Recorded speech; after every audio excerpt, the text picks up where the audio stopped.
Dear Federal Government Commissioner for Culture and the Media, Professor Monika Grütters, dear Werner Herzog, dear Professor Raulff, dear Steven, dear ladies and gentlemen, on behalf of Villa Aurora and Thomas Mann House Association, I would like to welcome you here at the Thomas Mann House.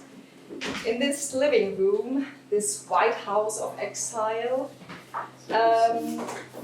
Thomas Mann shared thoughts with prominent exilees such as Martin Buber, Theodor Adorno, Alfred Einstein, Franz Werfel, Bertolt Brecht, and Leon Feuchtwanger, just to name a few. They were meeting here in this room, listening to music. There was a piano on that edge, and talked about the issues of their times. In the sanctum of the house, here around the corner, his study, working on Joseph the Provider, Dr. Faustus, Thomas Mann picked up the big topics of European narrative tradition and developed a political narrative, a political poetry that literally outflanked national borders. In his political speeches and radio dispatches, which were aired from 1940 to 1945 via BBC in Germany, as well as in other German-speaking countries, Thomas Mann ponders the degeneration of Germany and analyzes Hitler's methods of propaganda. His voice and his language became a symbol of humanity's battle for freedom and dignity.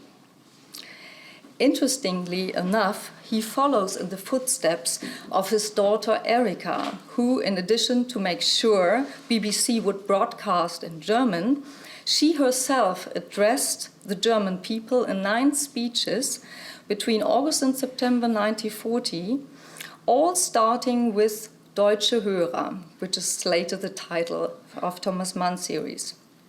These dispatches were also an attempt to engage those who had not completely fallen under the spell of National Socialist propaganda. Why am I telling you this? Because what remained a monologue then serves as our incentive for dialogue today.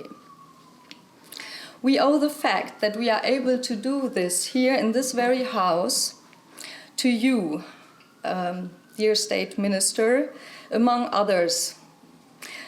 Together with the German President and former Secretary of State, Frank-Walter Steinmeier, as well as writers and other persons of civil society, you lobbied for the purchase of this icon of German cultural life in the United States in exile life here. Today, this house serves as residence for fellows from Germany and as a venue for transatlantic dialogue. Your steadfast support for our work, which also includes Villa Aurora, enables us to facilitate encounters and intellectual exchange between Germans and Americans. So thank you a lot for this. We headlined this evening with the title of Aufsteigende Angst, Rising Fear from the Magic Mountains by Thomas Mann, describing the current societal mood in the United States as well as in Europe. Similar to the characters in the Magic Mountains who perceived inescapable stagnation ahead of the thunderous outbreak of the war, large parts of society are gripped by hazy anxieties today as well. The reasons are multiple, often irrational, as anxieties mostly are. The philosopher Martha Nussbaum writes in her latest book, The Monarchy of Fear, and I quote, "Many Americans feel themselves powerless, out of control of their own lives.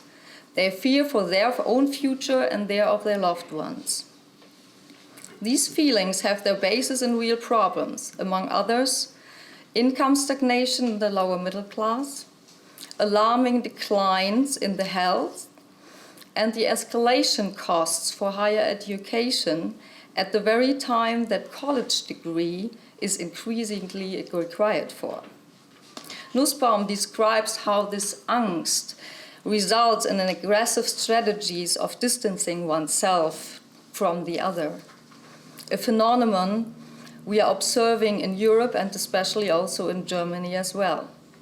The growing success of nationalistic politics is leading to a somewhat doomsday scenario on both sides of the Atlantic.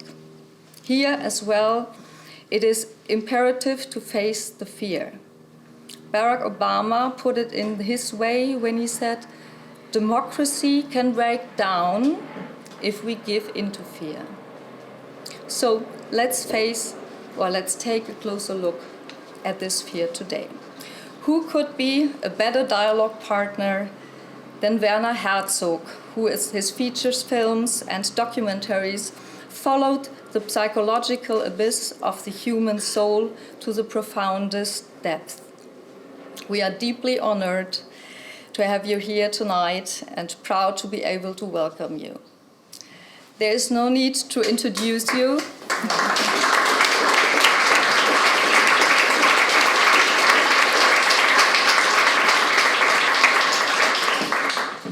There's no need to introduce you, as German audiences know you as the most important representative of the international film auteur in Hollywood. And in America, you are considered a cult figure, especially with a young generation. Many, and that also includes my 14-year-old son, knows you as an actor as well. Your part in Jack Reacher, for example, is responsible for the audience being immobilized by fear. Your films, just to name a few, Nosferatu, Fitzgeraldo, Mein liebster Feind, Aguerre, Der Zorn des Gottes, mirror all forms of human fear and their expression as anger, hunger for power, and also submission. Personally, I'm very curious about your take on this question of fear. As a director who attracted the most diverse topics in your films, it's wonderful to have you here tonight. I'm equally happy to welcome Professor Ulrich Raulff, a member of our jury, and he is also responsible for the Thomas Mann Fellowships. He chooses them for the people that stay here at this residence. As former director of the Literature Archive in Marbach and today's president of IFA Institut für Auslandsbeziehungen, he is a passionate advocate for language as a cultural asset and basis of society. As I understood only recently, you are the author of many translations from French of main philosophers like Gilles Deleuze, Michel Foucault, Paul Virilio, all of these influencing a large section of contemporary artists today. So nice to have you here. Thank you for coming.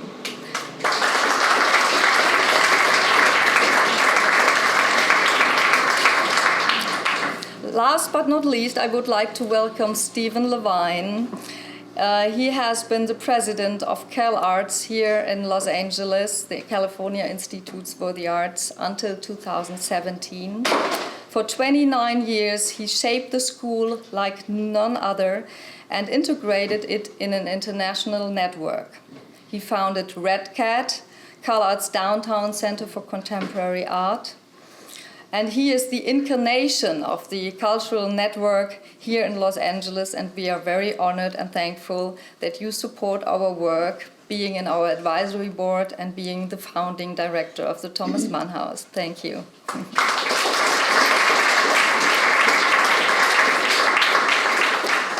Before I hand over the microphone to the Federal Governor Commissioner for Culture and the Media, I would like to thank the people who helped to put this event together. Margaret Kleinman, the director of the Villa Aurora, here she is. Friedel Schmoranzer, Josh Videra, and Tyler Smith, but most of all, Nikolai Blaumer, the program director of the Thomas Mann House. He was instrumental and in the shortest of time to make the Thomas Mann House a partner in a network of science and culture, not only in Los Angeles, but throughout the United States. You really put together an impressive program, and I'm very happy to have you here based in this house, and thank you very much for your impressive commitment.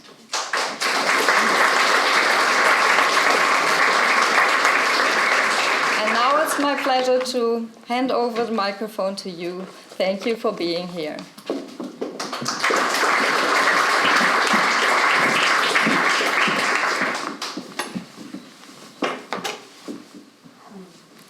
Yeah. Dear Mrs. Mertens, Mr. Herzog, Mr. Lavine, Mr. Raulff, ladies and gentlemen, there cannot be many conversations in the history of film like the telephone call between Werner Herzog and actor Klaus Kinski more than 40 years ago.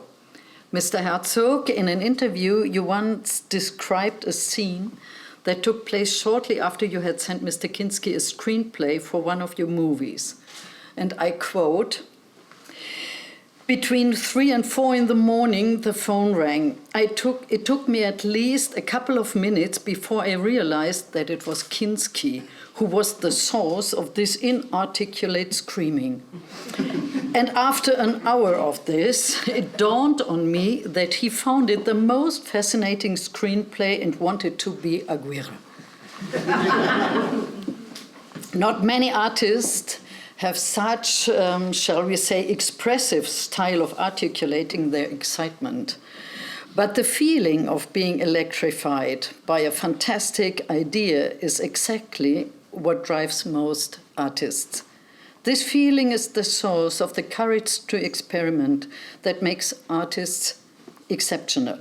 A reckless courage that is often a hair's breadth from failure, but that also breaks boundaries and might just change the world. It is not for nothing that those who owe their power to the cynical exploitation of the growing anxiety oder rising fear oder aufsteigende Angst that affects swathes of the population when faced with the diversity of an outward-looking society in turn fear the power of art. Its power to move, its power to break silence and taboos, its power to awaken a desire for another life and a better world, and its drive to ignite a revolution in how we perceive, in how we think, and how we feel. I am delighted to have the opportunity to discuss with you today how we can harness these qualities to defend democracy.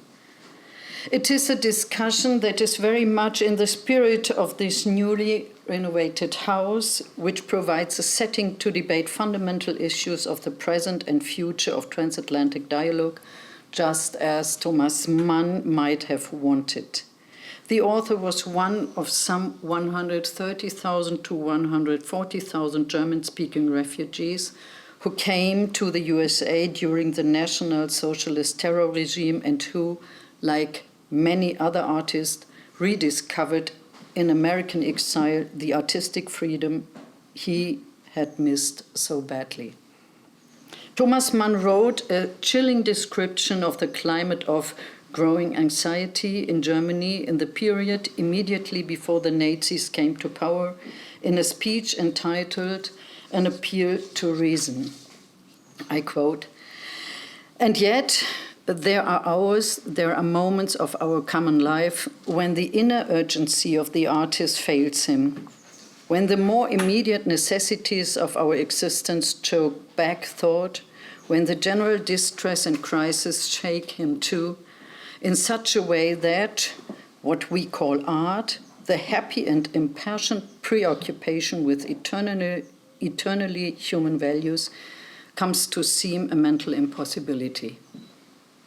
Thomas Mann gave this speech in Berlin on October 17, 1930, accompanied by shouts and heckling from troops from the Nazi Sturmabteilung. His fear of the mental impossibility of art in times of general distress and crisis was very much shaped by his impression of living in a Germany that was enthralled to fanaticism and nationalism.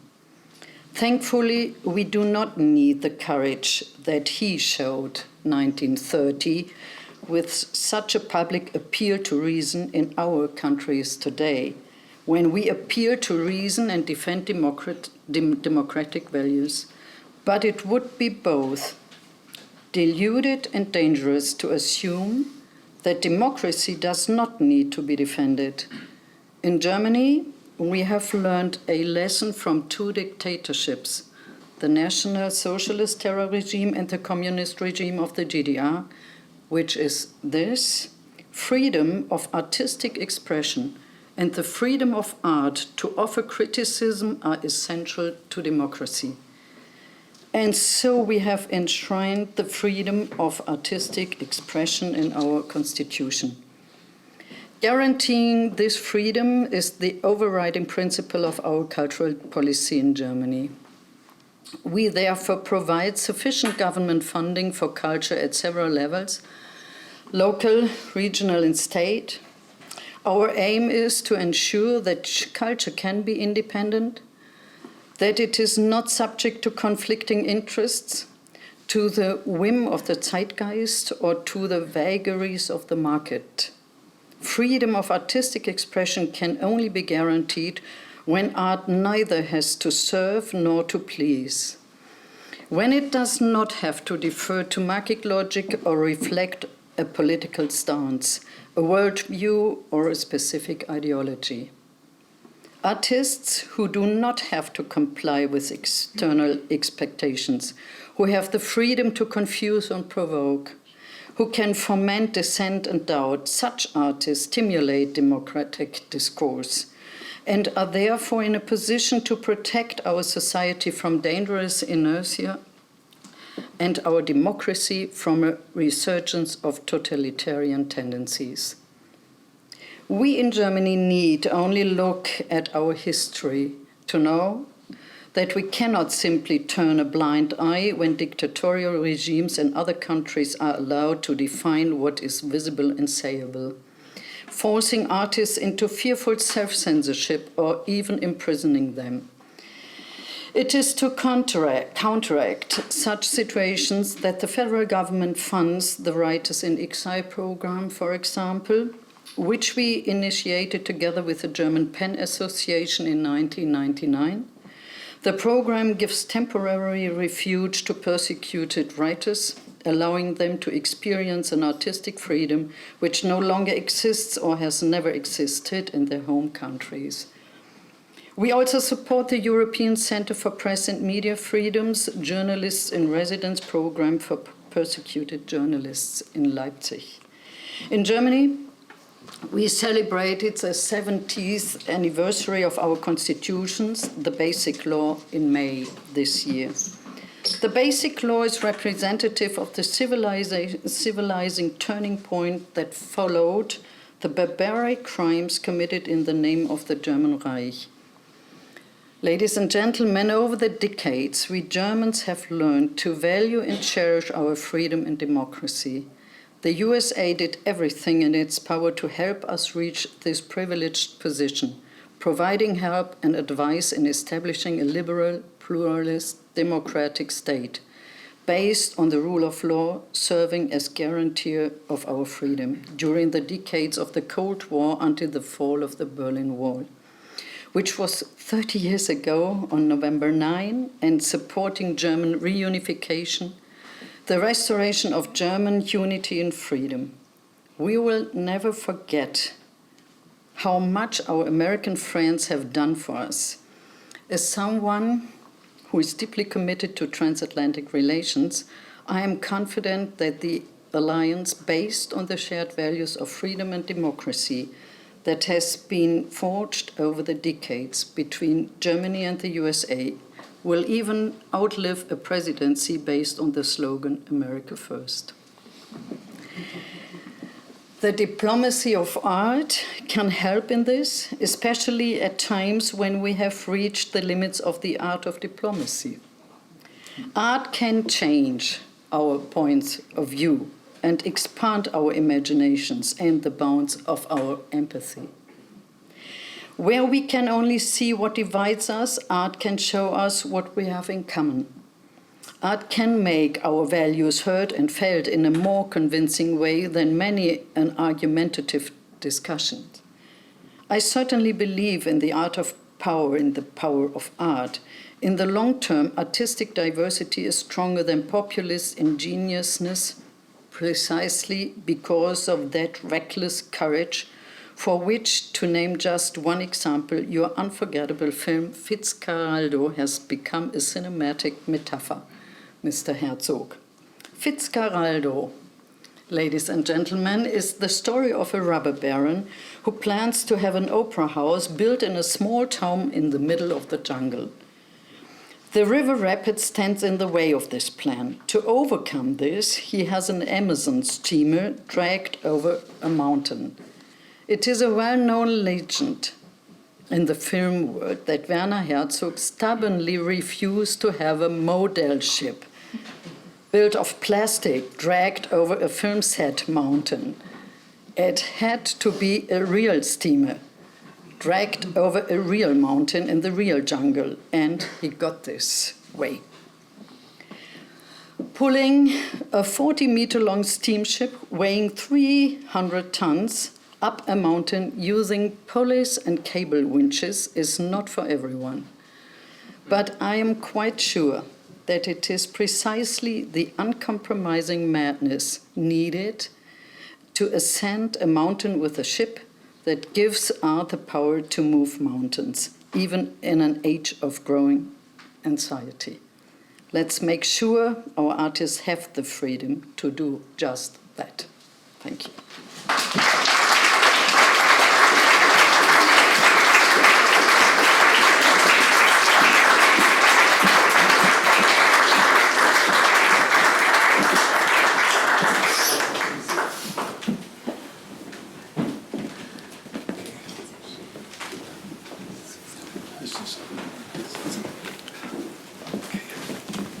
I would like to begin with just a couple of brief thoughts, and then we'll turn to the people who you're really here to hear.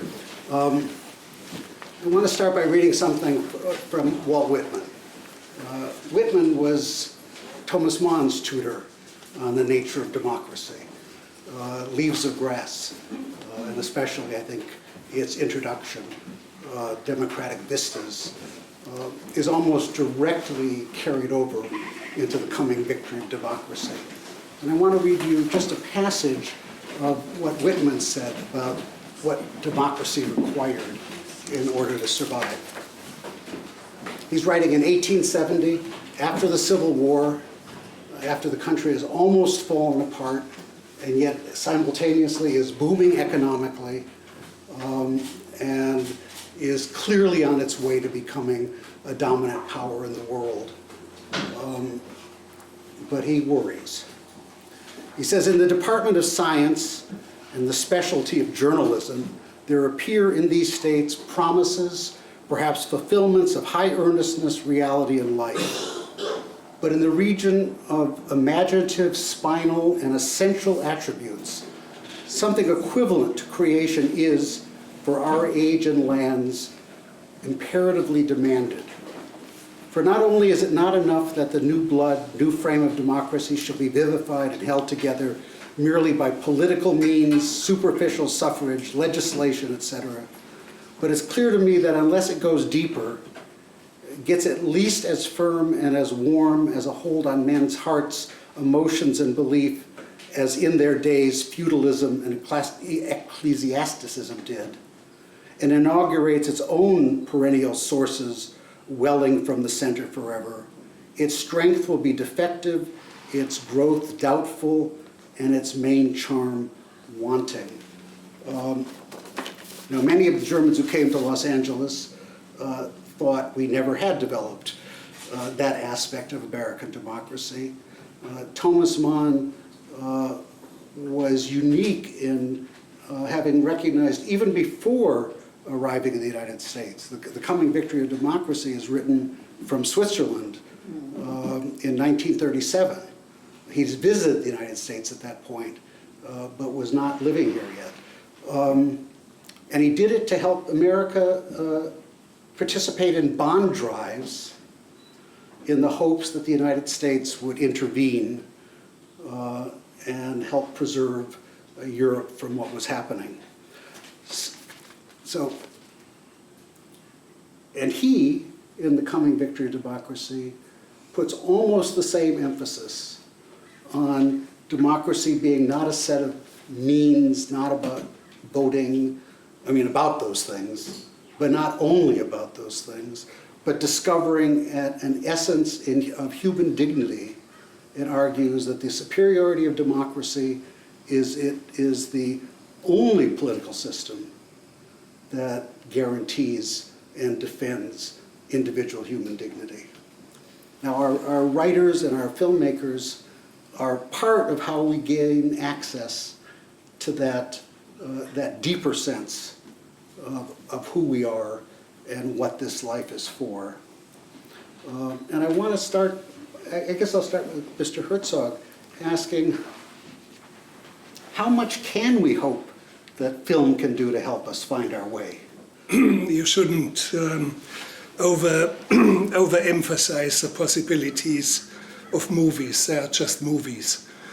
And we have had a phase in Germany, and I remember very well 1968, 1969, 1970, where everybody postulated that film now has to serve one single purpose, and that's the world revolution.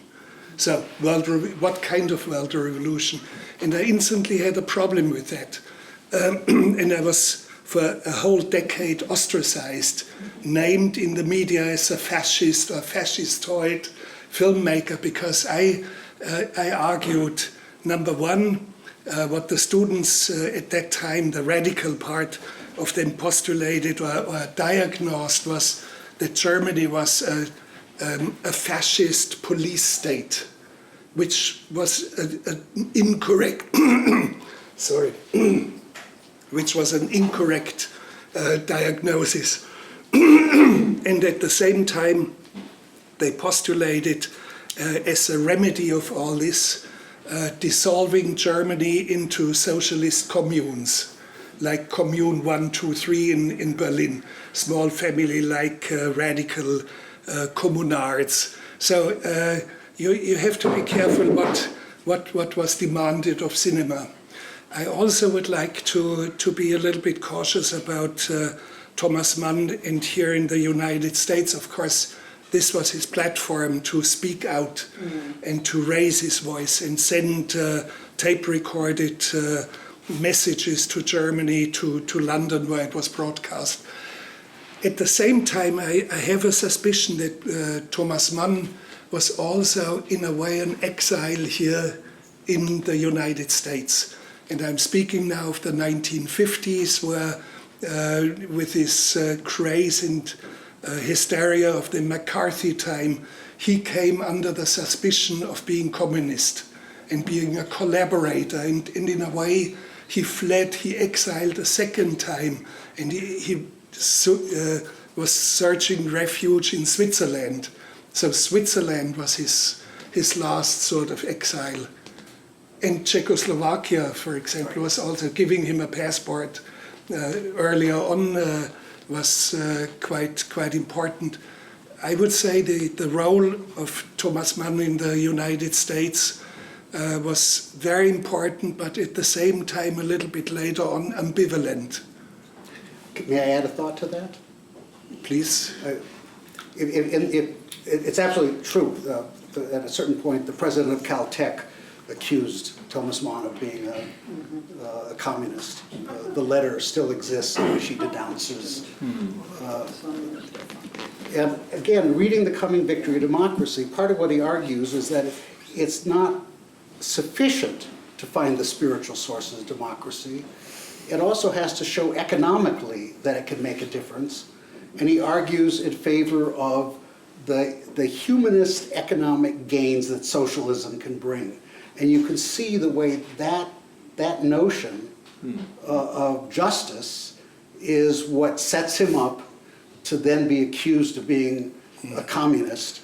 And a humanistic perspective in communism, that was, right. I think, the key understanding. But of course, we learned very quickly that the utopia of paradise on earth could not be functioning over longer periods of time.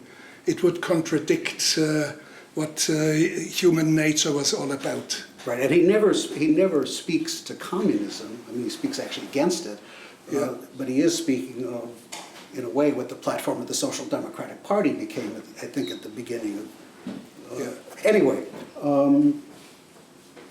where do we take this? But he was a source, a voice of reason, a voice of reassurance, a voice of some sort of outside position that could be a real point of orientation, and that was his great value, speaking to Germany from here, from this very room here.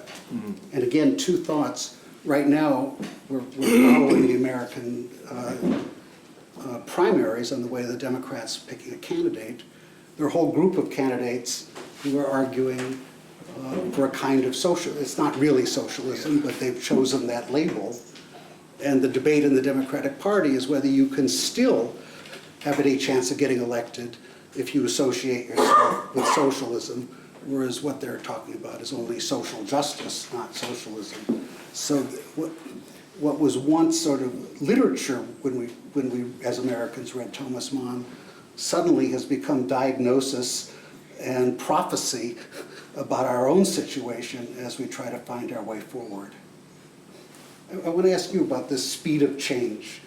I read your wonderful book about horses and the amazingly large role they played in our lives, and then the total disappearance, or almost total disappearance.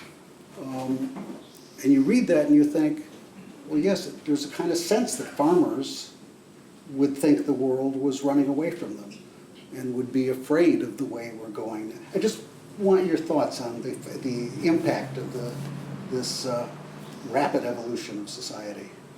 Since you started, thank you, with some good words on my latest book on the horses. You know, I'm not a specialist on rapid change. My speed, which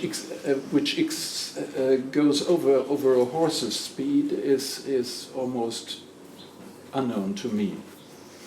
So now, you see, Werner Herzog rightly remarked that in the 70s there was a sort of utopian spirit reigning, and as I'm a child of the 70s, not by nativity but mentally. I've been living. I've been grown up. I've been living with this sort of utopian spirit and of confidence into the future. A general and broad and partially unreflected confidence in the future. So now, 4 years later, I find myself in a world which is no longer thinking in terms of utopia, but in dystopia. And I've sometimes asked myself if we don't, as we in the 70s overdid with utopian thought, if we don't overdo it with dystopian thought now. So this is a question I would like to ask you, living in America. No, there's a striking passage where Francois Furet says that with the disappearance of communism, democracy lost any kind of utopian horizon. I mean, the illusion of communism lost any utopian horizon, that without it, it's just a set of procedures, and that it's no wonder the set of procedures don't capture people's imaginations. Right. And so, It's hope, how we find it again for the future. I hope we don't, because social utopias have somehow come to their bankruptcy in the 20th century. The communist utopia of paradise on earth, the Nazi utopia of the master race dominating the planet, and it's good that they came to an end, and they should rest in peace. What is obvious now, what is coming at us, will be the bankruptcy of technological utopias that are out there. For example, colonization of space. It's an obscenity, number one. And number two, it's technically not really doable. Or, for example, the technical utopia of immortality of the human species. It's not going to happen, period. And in this very century, we will see and witness the end of these kind of technological utopias. So I'm a little bit allergic about utopias, and I'm looking more pragmatic at things. And what you mentioned, for example, the rapid change from horsepower to machine power, it came very, very fast, because for tens of thousands, no, not tens of thousands of years, but for quite many thousand years, the horse was 4,000 years. Yes, roughly, yes. I was exaggerating. Maybe yes, 6,000. Yes, with the Scythian, steppy horse riders, horsemen. Yes, it was the most important military tool, and then of course for agriculture and other purposes. And the rapid change brought a lot of insecurity, and you see it with farmers nowadays. When you look at farming today, and I have witnessed farming as I grew up in a Bavarian little mountain valley, a remote mountain valley. I've seen pre-industrialized farming, meaning there were, even like in feudal times, Knechte or farm laborers, basically unpaid. They were fed, and they got some shoes and a pair of trousers every 5 years. And I've seen the first arrival of a tractor. I've seen here in the United States these gigantic areas of harvesting, where the harvesters now go for 15 miles parallel to each other, and they are not even maneuvered by a driver anymore. Yes, there's a driver on board, but he looks at computer screens, and it's GPS lined up, because a human driver would make slight curves in the terrain, and they would accentuate even more and more and more, until at the end there would be a wild slalom, very ineffective. So, and I have seen... But beautiful. Beautiful, yes, but expensive. It would be a mistake to not do the GPS. And I have seen also with my own eyes now first robotic agriculture, where there's no human being anymore. It's robots who serve a greenhouse. So, and these changes are coming very, very fast. In my own lifetime, I've seen it and witnessed it and lived it. So it doesn't make me nervous, but many, many of the farmers in the farming community in the Midwest are very, very alarmed by all this, the changes. And somehow culturally they feel like left over. And that brings the anxiety, and that brings the hostility. And you can see it in political debates that I have had quite often in my own home. Friends from either East Coast, Boston, New York, and Washington and Seattle here on this coast, San Diego, Los Angeles, San Francisco. When we were debating politics, and we would speak about the early polls and indications, they would speak, but that's the flyovers, meaning speaking from the East Coast, West Coast, they were the in between, but that's the heartland of America. And I said, this is scandalous. You cannot speak of the flyovers. This is the heart of America. This is many of the founding principles of America you can find in these communities. And they are left behind, and they feel that they are disenfranchised, and they feel that the media does not talk about them. They feel that in the soap operas or all of this, they never factor. They do not exist. And that has brought the divisions here in the country. And it's regional. It's not so much ideology. Ideology is a natural concomitant.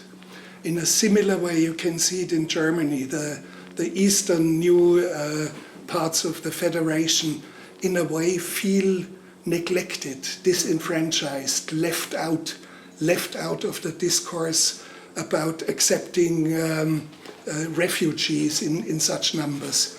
Yes, Germany can absorb financially the amount of refugees. They can absorb it in terms of organization. But when it comes to culturally absorb it, you have a deep divide between the western parts of the Federation and the eastern parts of the Federation, and you see it in the elections. It's as simple as that. And they have reason in one way, at least. They have a good reason to feel neglected, because it's not just the economic difference, but it's a loss of special knowledge that they had.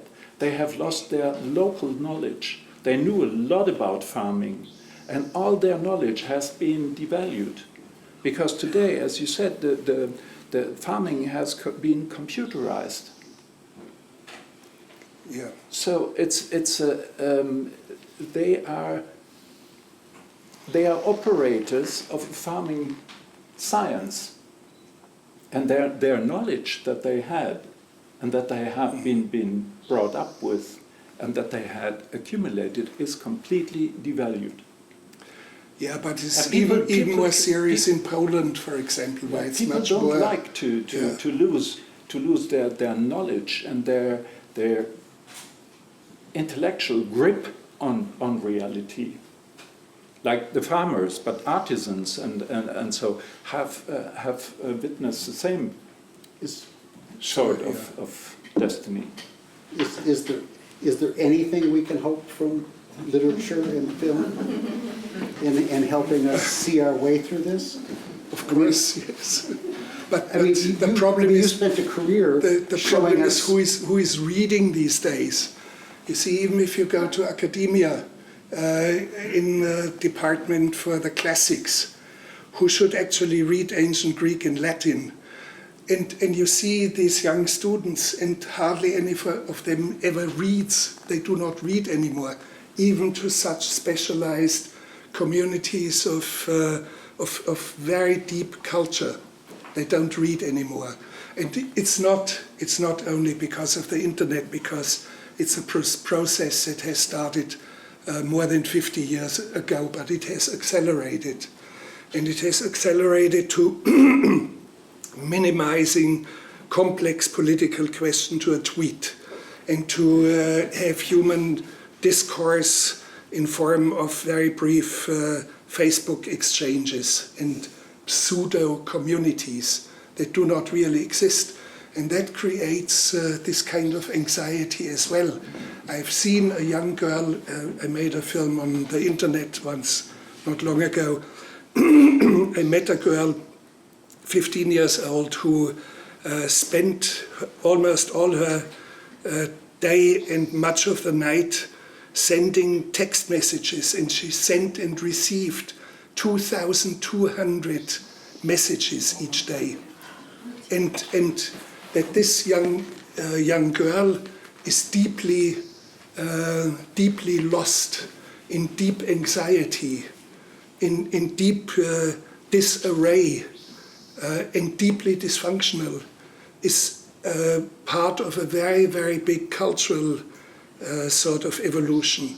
And we should not try to charge now literature with saving politics and a higher level discourse. We should not charge filmmaking with things like that. I think what would be much more important is, speaking of the United States, there's hardly anyone who lives here in Los Angeles or in New York who doesn't come either from Kansas or Illinois or from Arkansas, and they still have family members there or school buddies there. Why don't they, on an individual basis, rekindle the contact with them? Let them know what they are doing. Asking them, how are you doing? What worries you? Incorporate them, embrace them, lead them out of this solitude and out of this isolation. And I am sure that we could have easily 10 million people here in California who could make contact in the American heartland. Although I would hear... And it's beyond literature and it's beyond movies. Although as president of a college, I would talk to our students when they came back from their holidays with their parents. And they would talk about immediately ending up in combat because of the difference of views, and having to decide that if we're going to behave with some sort of love toward one another, we better just not talk about the world any longer. And so it's hard to place too much hope in that scheme either, about what happens when you go home again. Yes, but discourse is still easier acceptable than Thomas Mann. Read Thomas Mann and you will have guidance for your political ideas. But you continue making films. Sure, of course. And I continue writing over complex books. So why do we do that? Because we don't know how to do other things. That's what we do. Yes, and let's face it. Let's face it. That's what we do, and we do it. We are good at it, and of course we know in the long term we may change fundamental perspectives. In the long term we may give a clear sort of sensibility of what is fake and what is fact and what is true. It can be done in my métier very easily, and in your métier as well. And everybody is complaining about fake news, and it is a wonderful subject, but not new, because since we have not only Donald Trump with tweets that are sometimes not factually correct. Since we write and paint. Exactly, since Ramses II on a pyramid, he has a relief and describes his great victory over the Hittites. It was not a great victory today because of a contract. We know it was an inconclusive military campaign.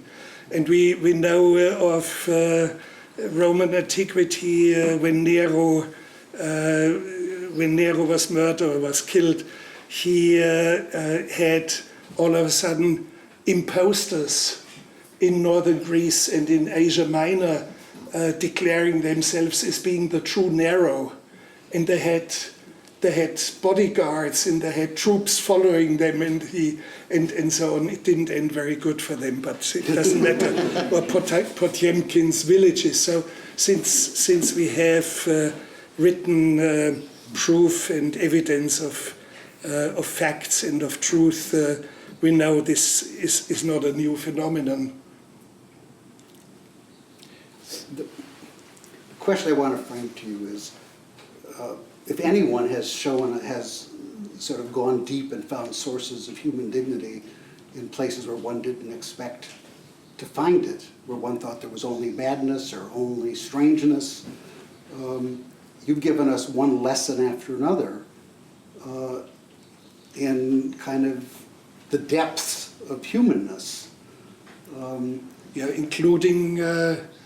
Including men and some women on death row, waiting for their execution. And I was the one who dealt with them in a different way. The warden of the prison would tell me that they're all monsters. And I said, no, sir, their crimes are monstrous, but they are human beings. And he said, what do you have? Are you an activist against capital punishment? I said, no, I'm not. Deep in my heart, I'm against capital punishment, and I will not become an American citizen or a Chinese or Pakistani or Egyptian or Indonesian citizen because they have capital punishment. So he said, what's your argument then? And I said to him, well, I don't even have an argument. That's why I cannot be a real activist. I have not an argument, but I have a story. I have a story. And the story is where I was born, Germany, back at the time where the Nazis, with all their barbarism, were still in power. What happened? Tens of thousands of cases of capital punishment dished out even to people who made jokes on Hitler. There are cases of people who were executed for telling a joke about Hitler. Tens of thousands of cases of people who were eradicated by the state, killed off because they were mentally insane or deeply retarded. On top of it, a genocide of 6 million Jewish people in Roma and others. So, end of story. I only have a story. So the warden said to me, okay, go ahead and do your filming and I give you 10 minutes more than anyone else. And he did. He did. Well, isn't one of the lessons of our moment is that stories are what actually carry the day? Well, I wish I had an argument. Facts don't actually carry the day. I wish I had an argument, but I don't until today. No, but as a narrator, if you are a literary narrator, what else can you do but building narratives? And I mean, if you want to cope with fear, with this rising fear that we've been, which is our subject tonight, if you want to cope with this phenomena of fear, and fear is not a simple real thing, you can't touch it. It clings to imaginations, it clings to fantasies, but they are realities too, they are imagined realities. Jakob Burckhardt, the famous historian, said, Vorstellungen sind Tatsachen. So imaginations are facts that you have to cope with. So how, as a narrator, as an author, a literary author, how can you cope with it? You can have all sorts of strategies. You can evade. You can try to go out of the way of fear. Think of Boccaccio and the Decamerone. They leave Florence and go into the country and tell stories to ban the fear. And you can act as Thomas Mann acted, and I'm sure he knew what fear is. He knew the feeling of rising fear, and we know how he acted. And in his last lecture he gave before his death, his last lecture on German soil was about Schiller. And Schiller was someone, another literary author, who knew much about fear, and he was fascinated by fear. He said it has an unwiderstehlicher, unresistible Zauber, a charm, a spell. So he went right into it, into the face of fear. And that's what made him, as Thomas Mann said in this last lecture, ein intrikat spannenden Erzähler, intricately fascinating narrator. So, as a narrator, and I think it's the same as a filmmaker, you chose your strategy if you go into combat with fear. One of the things striking in this Whitman piece is he talks about all the good satirists in America in the 1870s, all the good cynicism. He said what's lacking is, of course, what he was trying to provide, which is an expansive vision of possibility as opposed to the sort of easy rejection. And I think one of the things we can convict a lot of our university education of right now is there's a lot of rewards in both the visual arts world, the film world, actually pretty much all of education, for showing you are smart enough to be cynical about various, whatever the subject at hand is. Seems to me we are in need of educators who talk about how easy cynicism is and challenge people to go beyond that. Is that fantasy too? We just learned from Werner Herzog when he spoke about Thomas Mann and the ambivalence that he felt and responded to in the 50s. If you look at those 14 years that he was in America, you can clearly divide them into 7 years. like the 7 fat years and the 7 meager years, or the 7 fat cows and the 7 meager, the dream. And he, in the first 7 years, he was successful. He knew he knew his enemy, and he knew how to go into combat. But in the following 7 years, semantics had completely changed, and he had no longer a grip on those semantics. And he got entangled. He lost his stand, and he became insecure himself, because words had changed their meanings, like the word socialism, Right. And even humanitarian Right. had lost its had changed its semantics.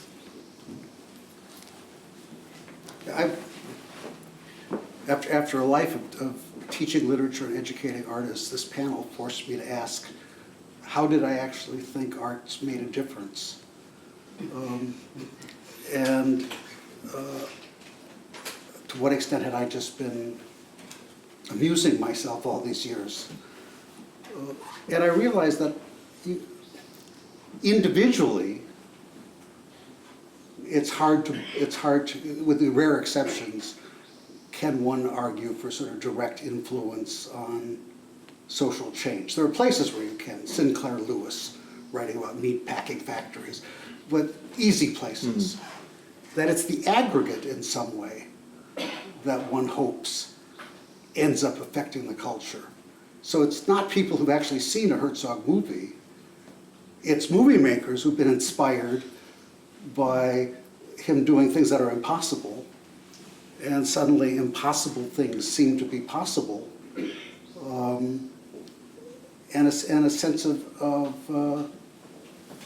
there being more things than had been dreamt of in your philosophies being available. I actually find myself getting closer and closer in a way to Gramsci, and that you have the whole base of the culture, if we want change, has to change through these multiple influences, but it's a little piece at a time. Is that credible to you? Partially, because I would be careful about speaking, doing the impossible. I would rather say doing the seemingly impossible. You're right. Because I'm the one who does the doable, and I knew how to move this ship over the mountain. Right. I knew it could be done, and I knew how to do it. Of course, the obstacles were monumental, and so it was quite hard to do it. And of course, what belongs to discovering new horizons, you have to be endowed with a natural amount of criminal energy.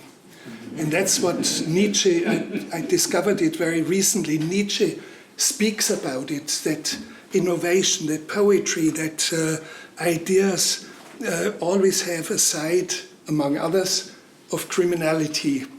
Something doing the things that are outside the norm, outside of the legal strictures. So, and I have, when you look at Aguirre, not Aguirre, but Fitzcarraldo, the film would not have been done without massive forgeries. I forged a shooting permit in a situation where my ship was stopped by military outposts along the river. And they even opened fire at me, so you better stop. And the colonel who ran this, who was pretty much drunk, he said to me, "What are you doing here?" I tried to explain, "Where's your permit?" I said, "It's in Lima. It will take me 3-4 days until I bring it." And I actually brought it 4 days later, elaborately done, on stationery of the President of the Republic himself. 4 pages, allowing me literally everything. Literally everything. All 4. And at the end, signed by El Presidente de la República, Belaunde, beautifully, and his Secretary of State, and by his director of administration of his office. Stamps on it, wildly. And of course, every single piece of it was a forgery. But the colonel said to me, saluted and said, pass on. So you have to do things that are outside of the strictures, as long as you do not do harm to an individual or a community. It didn't do harm to anyone. There's a place where Thomas Mann says that genius is madness with discretion. I have not heard this, but it sounds okay to me. Well, I mean, in the Paul Cronin-Long interview with you, you talk about the fact that you don't do something that you think is bound to get you hurt, or one of your actors hurt, that you have discretion at the end of the day. I have been hurt quite a few times, so, but I would test the waters before I send any one of my actors into the whirlpools and into the rapids. I have tested it 5 times, going through the rapids all alone. So you don't do things that you would not ask yourself, and you have brought the proof, enough proof that it's reasonably safe. So that's what I do. And it's a very banal question of leadership. It has to do with leadership. It also has to do with fear. People ask me, have you been afraid of this or that? No, it doesn't occur to me. And it doesn't occur to me because I have a very clear vision. So that's where fear disappears. It's interesting, because to go to Martha Nussbaum, when you quote her, she says the great danger of fear is that it actually keeps you from addressing the issues that would let you get beyond your fears. Yeah. One of my masters of thought, Avi Warburg, said, it's Avi Warburg, the art historian. He used to say that it's the Denkraum, the space of thinking, of reflection, that gets reduced by phobic energies. And it's the whole work of culture is to keep it open, to keep this Denkraum open and as large as possible. But it's not just the room of reflection, the room of cognition that is endangered by fear and by rising fear, but something which is deeper, which is somewhere between our cognition and our emotion. Let's call it our romantic self. It's a deeper layer of ourself, which is first and long before our Denkraum is flooded if fear rises. No, and again, to take Nussbaum, part of her argument is fear is our first emotion, she would argue. Yeah. That you lie helpless in your crib. Yeah. And all you can do is scream. You have no resources available to you to change your own diaper or to do anything. So that it's always there underneath.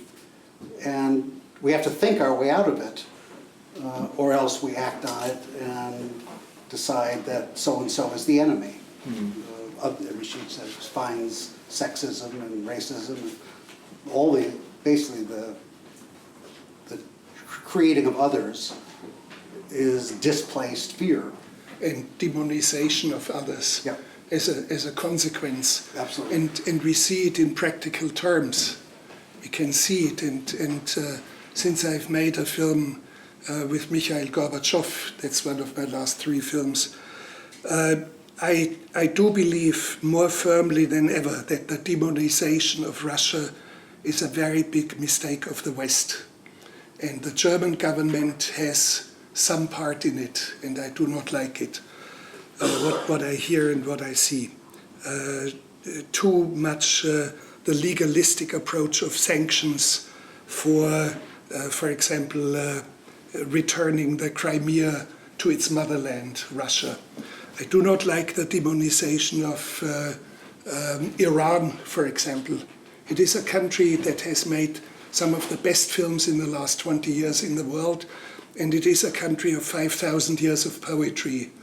And I do not like the demonization of North Korea.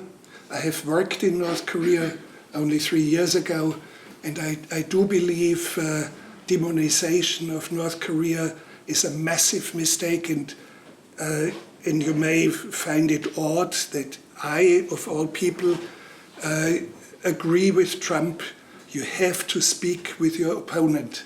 And that he does speak to North Korea is a risky and very fine achievement, no matter what we may think about Trump.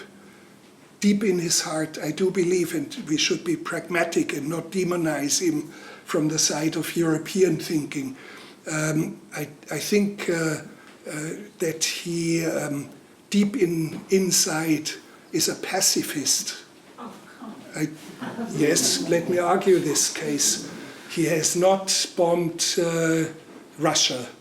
He has not bombed Iran in the recent crisis of a shooting down against the hardliners of his administration. He has decided against a bombing raid against Iran. He has decided against his hardliners in the administration not to open fire at North Korea, which was imminent a year and a half ago when American Navy rallied out right at the coasts of North Korea. I have a feeling, my instinct tells me, and I may be completely wrong. Tomorrow I may be wrong by everyone here who disagrees with me. I may be wrong by tomorrow because it's hard to calculate what is going to happen next. But I think what we have to do from the European or the German side, quit the mutual demonizations, find common ground with those who are considered the demons out there in the world, the axis of evil, as we had it under Reagan, the demons of today. It's interesting that Thomas Mann got there too, but he would say what you're describing is appeasement, and that once you can recognize the evil intents, that appeasement only postpones the inevitable. So I would take in the case of... Sorry. What does it do in case of North Korea? The alternative is just bomb the living shit out of them, including nuclear weapons. No, the alternative could be actually serious negotiation. That's what as opposed to gesture. No, there's been no serious negotiation. There in the background, I'm totally convinced there are serious negotiations going on. They're only stalled because America has not moved away from its maximum sort of demand. You have to throw away your nuclear weapons, and then when you are disarmed, then we might become nice to you. You see, that's the alternative that is unacceptable for North Korea. And there are serious negotiations going on. You can read it in various publications, and you can look at statements of even the hardliners. This is a longer conversation. Yeah, but I just wanted to make a point. Instead of fear and instead of demonization, mutually and with imaginary demons out there, politics should be more pragmatic. I can agree with you there. Yeah. Yes. We should probably open this up to questions. I don't want to... Yes. So I'm going to take us in a different direction from the longer conversation that was just alluded to. Thank you for your remarks. And I'm thinking about the role of the audience in responding to art. And I have two quick examples. One is the film that ABC Television did a number of years ago called The Day After, about nuclear war, and which inspired groups all over the United States to sit down and in many cases to talk about what it really would mean to have a nuclear conflict. How many years was that back? That was in the 1980s. That was a long time ago. Yes, it's 40 years back. So 35 years that's back. one example. A social example more recently is the American television series Will and Grace, which got gay men into groups all over the United States again to talk about how life for gay men, especially in big cities, was changing. So where are there opportunities for audience to take responsibility for responding to art and using the creative ideas that come from artistic expression in ways that can help to perhaps increase understanding, maybe even motivate change. When you speak about the film about the nuclear holocaust or nuclear winter, of course it is many years back, and I see with certain alarm that today there's almost loose normal talk about using, modernizing nuclear weapons and eventually using it. This kind of absolute no is disappearing. I see that with great alarm. Second, you are speaking about a TV series that I do not know, which has somehow brought the discourse about the gay population into the limelight of everything. But it's not only this TV series, there are many other films, many other things going on. You see it, for example, in very simple events like the Academy. A member of the Academy. I somehow accepted being part of the Academy out of a very embarrassing moment. And, well, I won't even tell you. But just a few days ago, there were new members voted in. And I see in all the proposals, I would say, 45 to 50% of male and female new proposed members from the gay and lesbian community. In my branch, directors, more than 50% of newly elected members of the Academy are women, more than 50%. So it's a very practical step, and it has to do with us as filmmakers. But of course, audiences are changing with a certain forefront of artists and activists, and injustices that become so obvious that they cannot be denied anymore. And it started, of course, I think, celebrated, 50 years of the riots in New York. Yeah, how many years back? 50, 50 years. Yes, so the events are dating back and accumulating to a time that we have now where almost everyone, and I'm speaking now of the audience, is aware that there's something out there that we have neglected so far. And we have neglected in accepting as a part of a dignified society. The American filmmaker John Huston, asked whether films have any influence, replied that if the culture has already shifted in a certain direction, film can play a role in crystallizing that shift. But it doesn't actually change anyone's mind about anything. I have a good example, The Act of Killing by Joshua Oppenheimer. It's a film that we have not seen in 25 years. And it will take a quarter of a century until we see a film of that impact and of that caliber again. And it's about the genocide against communists and ethnic Chinese minorities in Indonesia in the 1950s. 1960s. And the film had a very deep impact in Indonesia. It was shown in subversive screenings. Millions of people saw it in basements and in pirated copies of it. It was welcome to pirate the film and watch it. And Indonesian government has recognized that there was a genocide. It has changed some of its attitude. The military only partially. The military is still kind of hardcore right-wing in Indonesia, but it's a film that had an instant practical shift not only in perception but also in practical terms.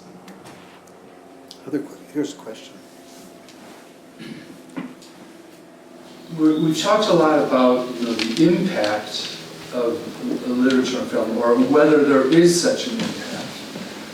But what I'm missing from this discussion is really, from an audience point of view, the concept of aesthetic pleasure, and how aesthetic pleasure in and of itself can be subversive in a lot of ways. 3 days ago, I was in Shanghai, China, and I showed a Mexican film from 1946 called Enamorata, which we preserved at UCLA Film and Television Archive, to an audience of Chinese. This audience, after the film, everyone was crying.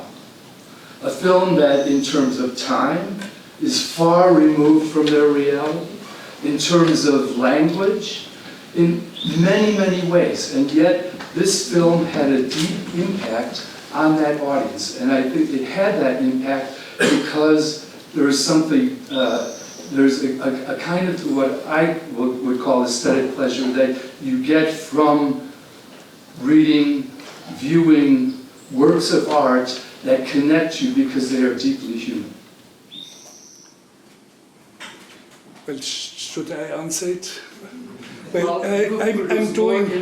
Yeah, of course, the discourse is not organized beforehand. We didn't have a sort of a roadmap of where we should go. If we hang out the next 16 hours, we'll eventually come by it without your interference. Yes, that's also what we do. And I have developed certain aesthetics that are purely my own.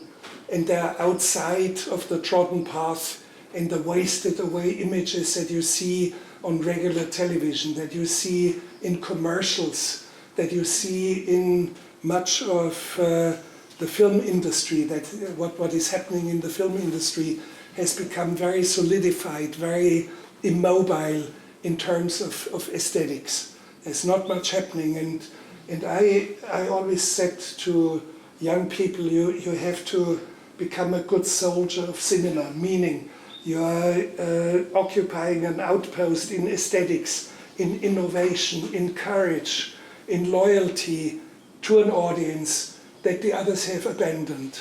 You just do that. And I do it since I'm 19, and I'm still doing it.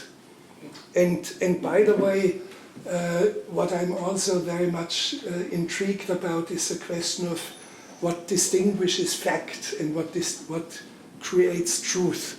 Nobody of us knows what truth means. Mathematicians and philosophers can't tell you. Only the Pope in Rome could eventually tell you. That's the Glaubensgewissheit, the certainty of faith. But let's leave him aside for the moment. But I do not believe in the all-encompassing power of facts. Facts cannot be neglected because they have normative power.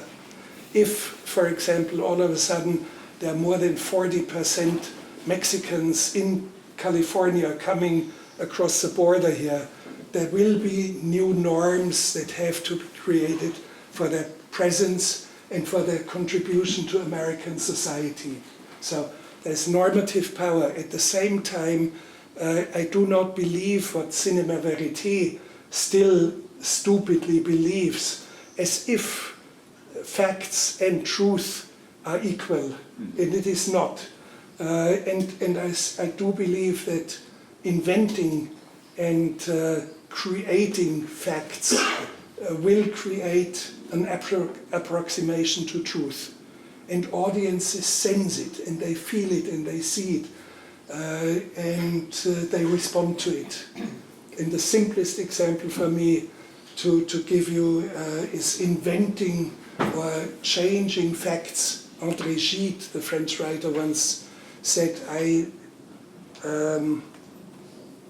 change facts to such a degree that they remember truth more than reality.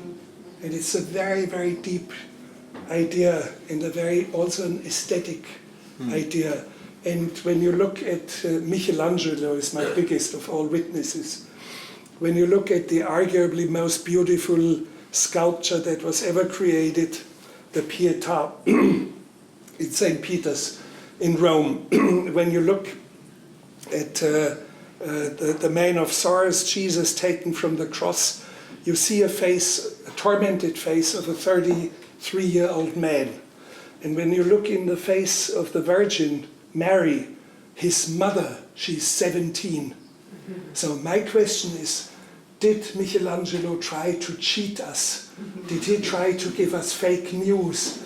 Did he try to defraud us? Did he try to persuade us to something that is not true?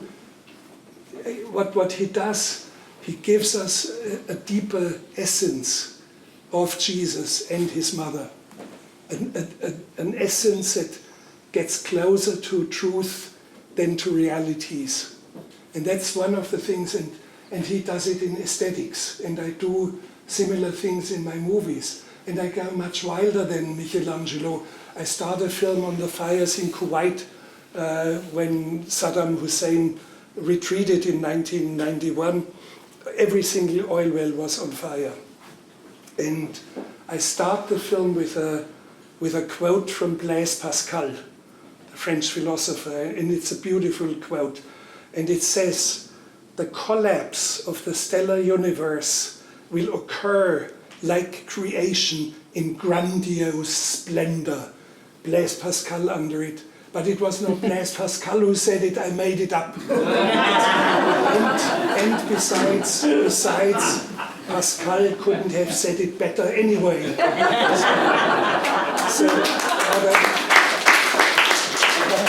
what I'm trying to say is, I introduce certain things that are imaginative, deeply poetical, deeply visionary, that are outside the accepted norms. And I do it until today. There's a question here. I have a question about the public character of film viewing and culture at the moment. An evening such as this one is precious, but it's also very rare. So many of us spend so much time in front of our laptops, in front of our cell phones. It's not like the old days when people went to the movies together. Do both of you, do all of you, think this is a problem? Do we need more public spaces? Do we need more public consumption of film, of art, more museums, more opportunities to experience with other people? I should answer it. Well, I mean, public viewing is a possibility. Public reading is much more difficult. Yeah. So reading is an act of cultural perception and reception that isolates you necessarily. And the more deep you immerse into a text, the more you isolate yourself, which is a wonderful thing, because this kind of isolation, of loneliness is not the poor kind of loneliness, it's solitude. Freedom. Yeah, it's freedom. It's I'll offer slightly different, agree completely with that. So I would not applaud you if you pleaded for more public acts of reading, because I can't imagine how they should take place. And I think they would be the contrary of what really immersive and deep reading is, which gives you the aesthetic pleasure that Mr. Horak asked for. Well, one more answer. I'm sorry. Go ahead. One more answer, of course, to collective viewing of films. Sure, for me, it's still the mother of all battles. Get your film into at least some theaters, and then secondary releases through Netflix and whatever is out there. YouTube. My biggest success ever was on YouTube, a short film about texting and driving, which had maybe 100 million viewers. And nobody who has ever seen the film, and it's a responsibility of filmmaking, nobody who has ever seen this film, it's called From One Second to the Next, will ever drive and text at the same time. It's not going to happen. It's not going to happen. And hence people tell me, you must have saved tens of thousands of lives. I say, no, there's no proof of it. My feeling tells me, yes, there was an influence that saved quite a lot of people from accidents and even fatalities. It's a deep philosophical question. How can we bring proof of events that did not take place? Mm-hmm. So, yes, how many times did you miss the woman of your life because she left the cafe 5 minutes before you entered it? So, of course, we do not know, but there's an indirect way of verification. If you have a vertical line of increase of fatalities, which happened within 2 years, it was tenfold within 1 year. You have a vertical line. If coinciding with the release of my film, the curve somehow got a slightly different direction. You know, all this gray area here are probably, with all probability, accidents that did not take place, and you can quantify them in a way. But yes, sometimes it is good that we have the digital media, and that's where we are going to end up. Most of cinema viewing will be through streaming. Let's face it, we have to face the realities, and the realities speak for itself. One of my actresses has a 14-year-old daughter. She was 14 at that. And I asked, how many of the films of your mother have you seen in a theater? And there are dozens of films. And she said, in theater, no, I've not seen too many of her films anyway, but not a single one in a theater. I asked, why not? And she says, because, and my girlfriends, they all are of the same opinion, because number one, it's dark, and number two, I do not know anyone around ourselves. And what you can see in cinemas now is a new, strange culture of video gamers on an elevated, on a high table. There are two teams sitting who play virtual soccer games or football games, and they have 800 seats theater sold out with audiences who cheer them on. That may happen to us very, very soon. Before you even turn around once in your car and park it somewhere else, your local theater may only show this kind of video gaming. Well, I'd like to offer you a little different answer. And it's not about watching films. It's not about reading books. It's about sharing space together. Hope is not something that operates very well in isolation.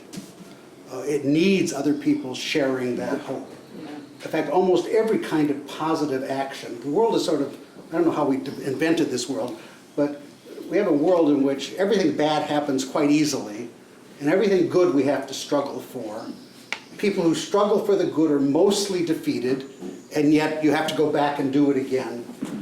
To do that, you have to be with other people, to keep your hope and keep your will and your determination to make things happen. So it may be that it's not how we're going to have our arts events, although I would say in Los Angeles there is a huge culture now of poetry readings and of readings generally, and it's the conversation with the author which is the important part, not the reading. It's the having a chance to have a serious discussion. When we had the inauguration of the Thomas Mann House, I'm sorry? Or with directors. Or with directors. When we had the inauguration of the Thomas Mann House with a big conference at the Getty, with Walter Steinmeier,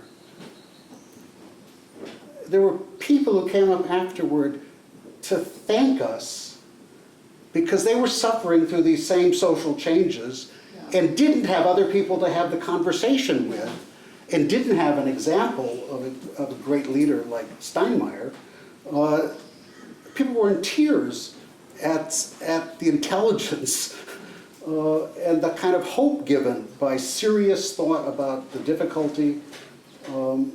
So I would argue that our public libraries are playing a bigger and bigger role in this way now, almost less about books than about the fact that they are meeting spaces in every community where things like can happen. New York Public Library is the best of all examples.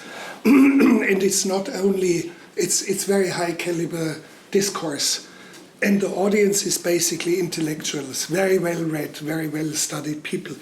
And Paul Holdengraber, who's left now? and he's back in Los Angeles now, and he will stir up the scene of discourse, public discourse here again. I advised him not only with a philosopher, writer, composer, do your next discourse in public, 700 people out there, with Mike Tyson, the former boxing heavyweight world champion. And I knew, having talked to Tyson about a project which never materialized, all of a sudden I noticed that the man is very, very sensitive, hungry for knowledge. Having spent 4.5 years in prison, he said, from morning till night, deep into the night, he was reading. And he's a man who was 40 times arrested before he was 11. And he was in prison for 4.5 years for sexual assault on a young woman, which he vehemently denies, but that's another thing. So, and I said, and I had a wonderful discourse with Tyson about the Roman Republic and about early Frankish kings. And I said to Paul Holdengraber, before you start your discourse with Mike Tyson, ask the audience, who of you has ever heard of early Frankish kings like Childerich and Childebert and Fredegunde, and in particular Pippin the Short. So who out there was not a single one who knew, but he had a deep conversation about Pippin the Short in the Roman Republic, meaning the public discourse, the space for this kind of discourse should open to the wild unexpected. It should go away from academia. Academia is the death of real lively discourse. It doesn't happen there. You have to find it, not all of it, but it's very when you look at academia, it's very depressing. And political correctness has become deeply, not only depressing, but deeply disturbing. And the epicenter of all this dismay originates in academia now. So if you have a space, open it to the wild cards, to the heavyweights, heavyweight champions, or to the hogs. Yeah, that's what I tell my actors sometimes. We have done it very well, and the dialogue was okay, and we filmed it well, but there's something missing. You will turn the hog loose. Lass die Sau raus in Bavarian. Turn the hog loose. So public space should be used for, and I would like to see, for example, public discourse with a warden of the death house in Huntsville in Texas. Those are the people who are really at the very forefront of the most disturbing things that we can witness here in society. I can't, I'm going to take one last question. There was a young lady back here. I'm going to call you in one second. Okay, I can't resist the opportunity to say that we intend the Thomas Mann House to be one version of that public space. And from where I sit, Mike Tyson is tempting, but hearing Werner Herzog and Ulrich Raulff, he wouldn't speak about Nietzsche or Thomas Mann, but is to be more tempting. But that's matter of taste. One last question. Yeah. My name is Heike. I'm from Berlin, Deutsches Forum. And you mentioned many times my favorite words, discourse and narratives. That's what I'm doing, what we're trying to do in Berlin, to find new ways to do this discourse and alternative formats for that.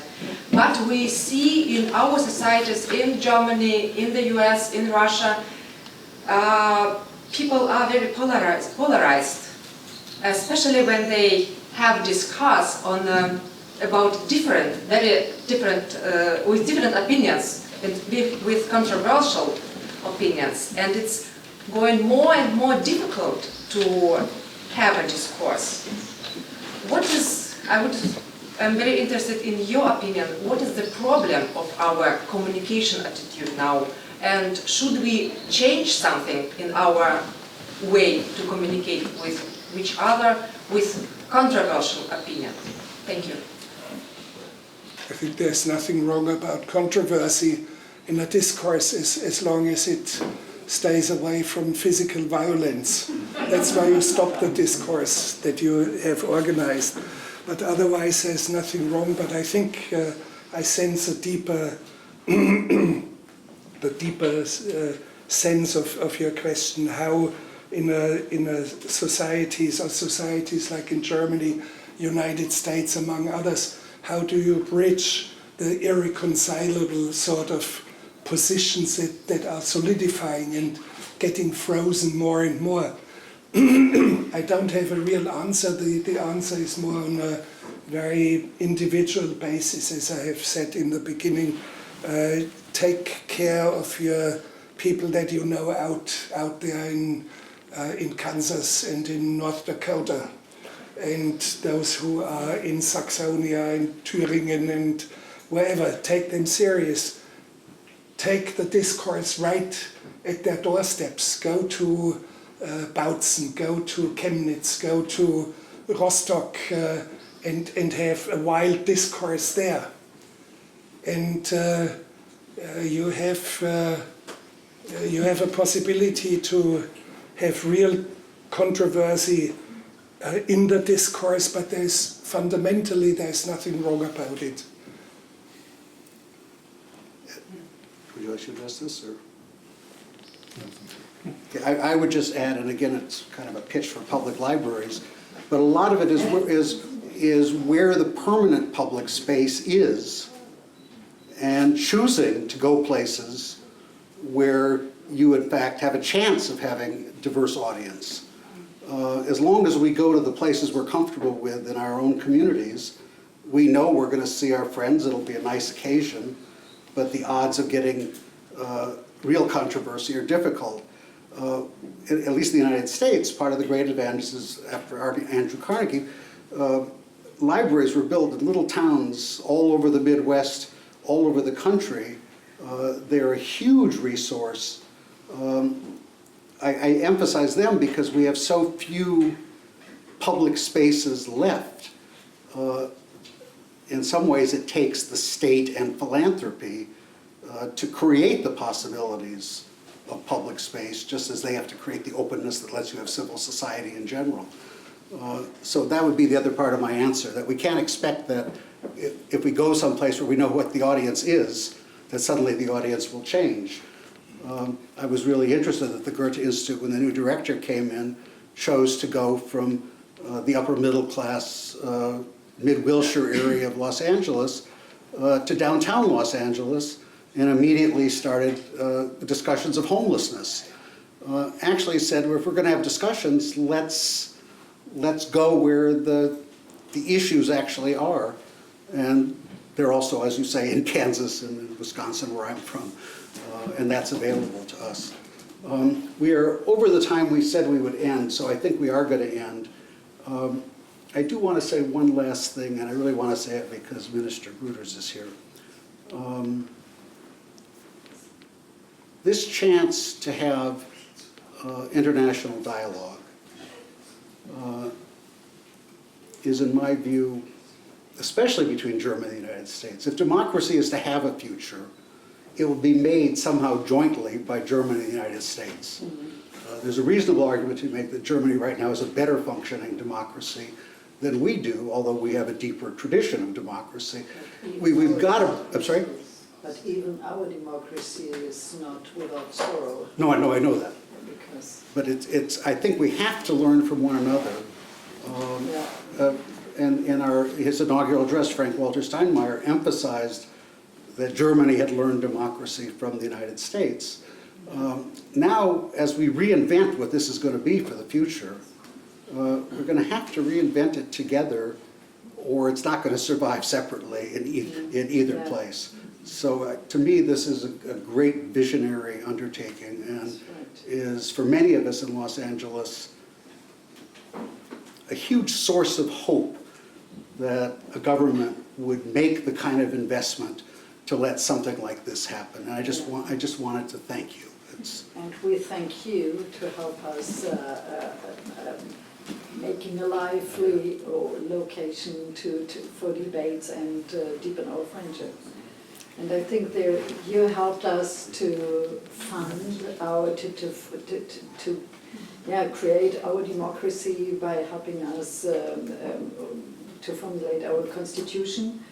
But and now we have a 70-year-old stable and lively and vital democracy, which stands many discussions and corrective and so controversies. But there's something maybe the Americans can learn from us to face our past.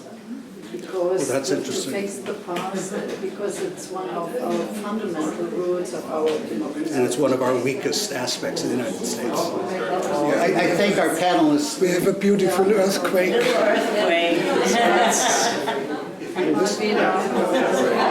This is a pretty serious one.